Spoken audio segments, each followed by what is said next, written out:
It's so funny when you're used to spending little and you're used to being on a tight budget, any extra money just feels like so much money. I'm like, wow, there's so much that I could do with this money this month. So hey guys, and welcome back to my channel. If you're new around here, thanks for stopping by. My name's Tolu, and on this channel I share content all around personal finance, budgeting, frugal living, and I show you how to live your best life on a budget. If you're a returning subscriber, thanks for coming back to watch another video. It's amazing to have you here with me again today. So today's video, guys, what I'm going to be doing is a budget walkthrough. So it's going to be my April 2021 budget using the zero-based budgeting method. So if you haven't watched one of these videos before, I like to use the zero-based budgeting method, whereby every single penny and every single pound of our income is allocated a job to do at the start of the month, so that by the end of the month we're not wondering where all our money has gone. So I've been doing these videos for a while now. You can watch it via the playlist, which I'll link above here, and that shows all my different budgeting videos that I've been doing. I kind of fell off midway last year, but I started again in January 2021, and I've been sharing regular budget updates on a monthly basis, sharing how I was planning to spend my money, and then sharing how I actually ended up spending the money. So if you enjoy these types of videos, you enjoy having a nosy when it comes to other people's finances and how they allocate the income, then definitely subscribe to my channel, because I have loads more of these videos to come. And if you haven't yet done so,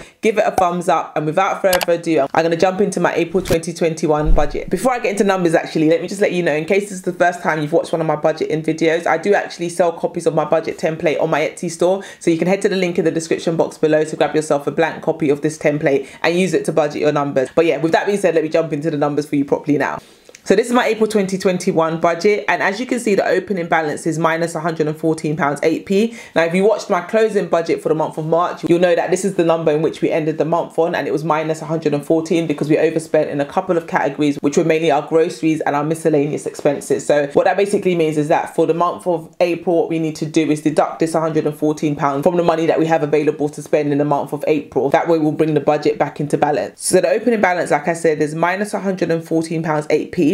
And then in terms of income, so you haven't come across one of my budgeting videos before, you may be wondering why the screen is black. At the moment, we currently block out the income just for privacy reasons, but just know that this is our income for the month, and that's what we allocate to all our different spending categories, which I'm going to go into more detail for you now. Income, you can see at the moment we have the 7 different income sources between myself and my husband, and the total basically equals all of our income minus the opening balance, which was minus £114.8p. So that income total that we have there is what we then allocate to all our different spending categories. So the first category that we have here is food, and under the food category we have groceries, takeaways and lunch.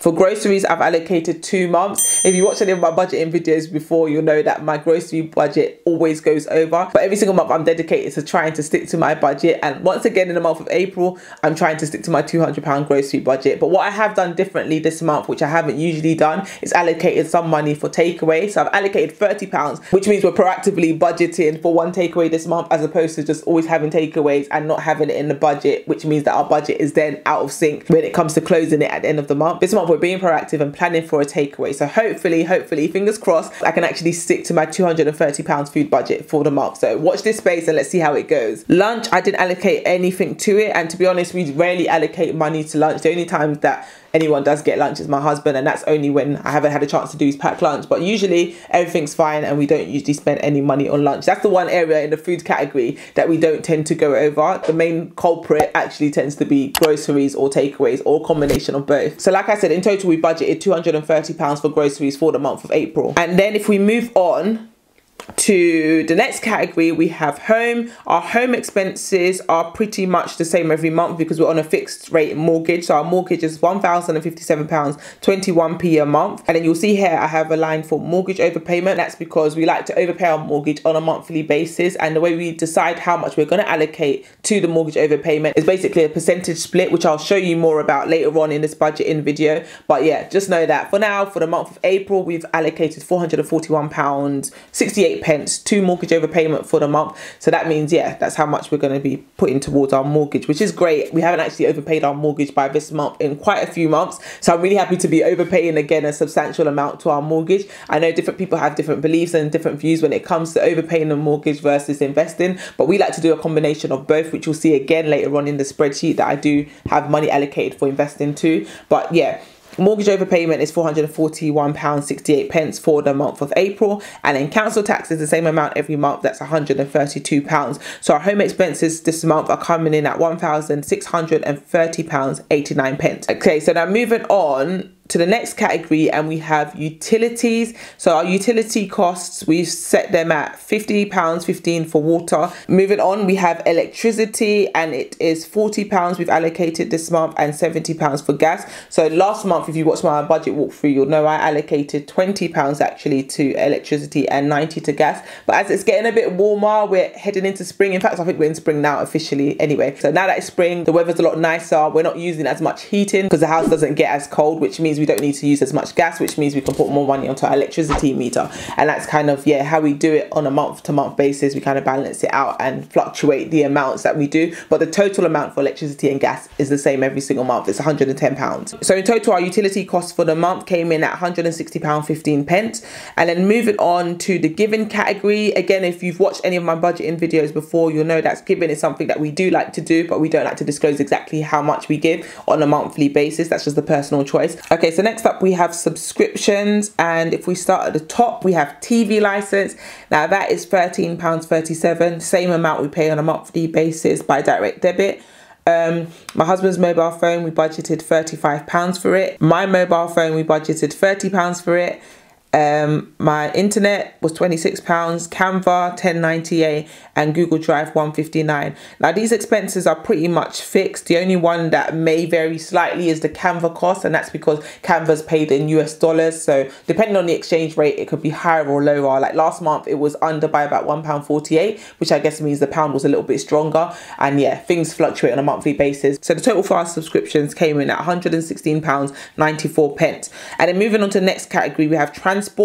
And what I did after the results from March's budget is I decided to allocate some of the petrol money to parking, whereas before I hadn't allocated any money to parking, and then we ended up paying to park a couple of times last month. And I know this month we're going to be paying to park again because I really want to get back into going to the market now that the weather's a lot nicer. I want to be going there to get my fresh produce. Over the last few months, it's been winter, it's been cold, so the motivation to go to the market when it's cold and raining just hasn't been there. But now that the weather's a lot better, I'm like, okay, now I can actually start going back to the market and getting my fruit and veg from there and saving myself hopefully some money on my groceries in the process. So where the car park is, you actually have to pay for parking, which is why I've put £6 for parking, and then petrol I put £64. If you watch my budgeting video, you'll see that for the last few months we've never put £70 in for petrol, and it will probably be the same again in the month of April, in all honesty. But I put it at £64, so let's see, I'll probably end up spending about £30–40 I reckon this month on petrol. But yeah, let's see how we get on. But all in all, we budgeted £70 for petrol in the month of April. So then moving on to fun and entertainment. And guys, if you've watched any of my last couple of budgeting videos, you'll know that this category has been pitiful for the past few months. So I'm excited for these numbers that I'm seeing here. I know some of you watching will still think, is that it? But listen, when my budget last month was £8 fun money for the month, to see £68 for fun money this month, listen, I feel like I've won the lottery. I am rich. No, I'm not really rich, but at least I have some money to do something substantial with, and perfect timing as well, because now that the lockdown rules are slightly lifting, the weather's getting a bit nicer. Let me treat myself to a few caramel frappes when I go to the park to meet my friends. So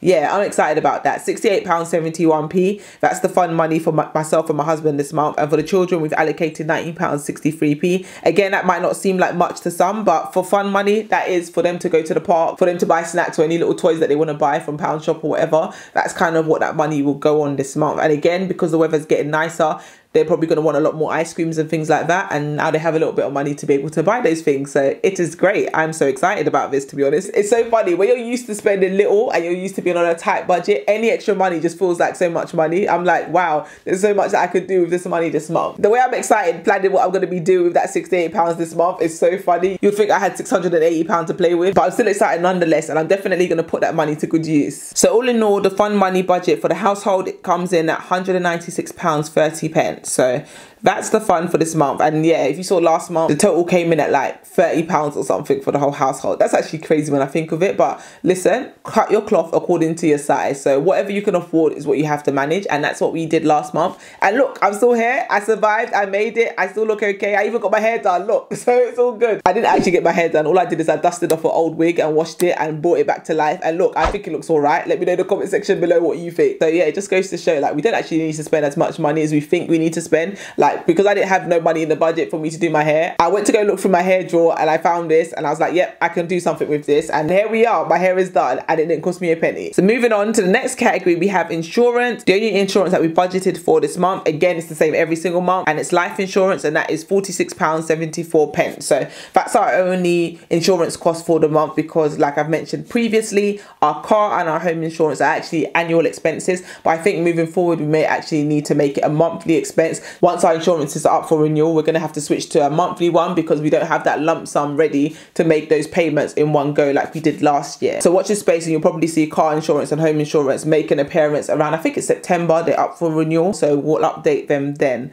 But then moving on, we have childcare, and like I've mentioned previously, we don't currently have childcare costs, but that's going to change soon, because we're actually planning to put my youngest in nursery in the month of May. So in May's budget, you're going to see some costs hopefully allocated to childcare, because yeah, I think it's time for him to go nursery. He's turning 2 at the end of the month, and when he turns 2, I want him to go to nursery a couple of days a week, so that he gets that experience of being around kids his own age, and so that I get a little bit of a break too. So that's coming up very soon, so watch this space. Okay, so now moving on to miscellaneous, and we haven't allocated anything to the miscellaneous category this month. Now I don't know if that was a smart move given what happened last month, where we slightly went over our budget by £65 because we didn't allocate anything to miscellaneous. But hopefully no miscellaneous expenses arise in the month of April, because if it does, we're going to probably end up in the minus again. So let's hope that we have no crazy unexpected expenses arise in the month of April. Debt, as I mentioned in my March budget walkthrough video, do now have a debt that we need to pay on a monthly basis, and this is a tax bill that my husband ended up incurring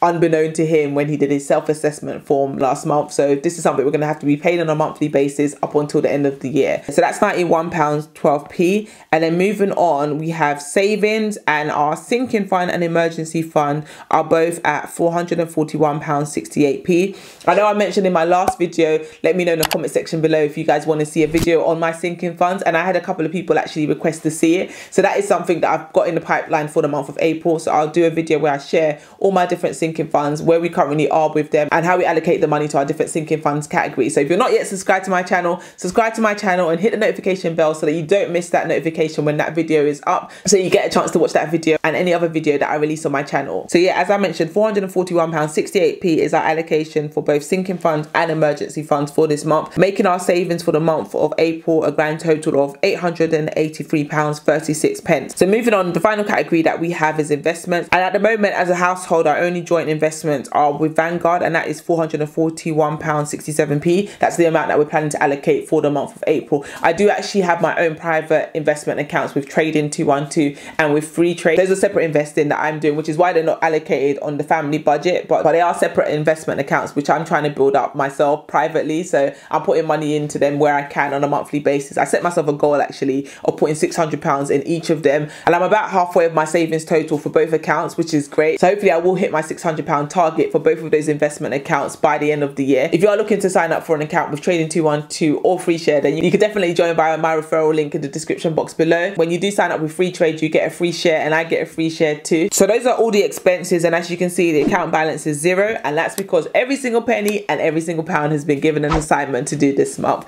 And what you can see at the bottom, if you haven't seen any of my budget videos, is how we basically come to the totals that we use for our sinking fund, emergency fund, overpayment and investment. What we do is we allocate all our income first to all the spending categories: home, travel, transport, etc. Once we've covered all our four walls, covered all our expenses, the money left over is then divided up between these different categories that you can see here. So we've got 22.5% for sinking fund, emergency fund, mortgage overpayment and investment, and then for myself, my husband and the kids, we get a percentage too of any additional money. So as you can see, the closing balance after we had allocated all our necessary expenses was £1,963.02, which is the highest excess we've had in a long time, which was great to see. It means that things are on the up. Hopefully this continues and even grows as the year progresses, because that just means that we can accelerate and increase our investing and our overpayments and have a bit more fun money as well to do the things that we want to do. So that is how we've done it basically, and that's how we've arrived at these numbers. And then if we scroll down, we can see the split. So this is the estimated cost per category, so you can see a breakdown of where all our money is going. So you can see at the moment, home 37.8% has gone to home, and that percentage that you see there obviously includes the mortgage overpayment, and our council tax.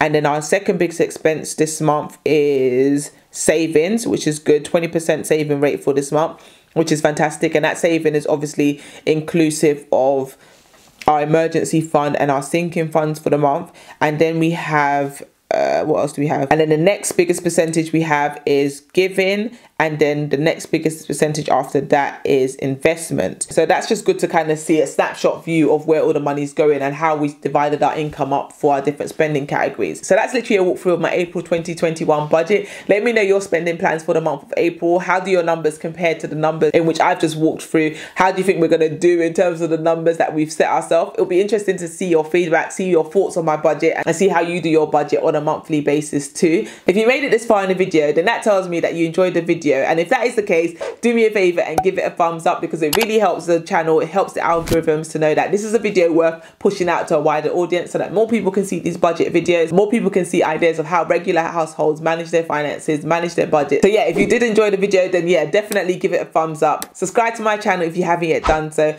Tell a friend to tell a friend, and I will see you guys in my next video. Thanks for watching. Bye.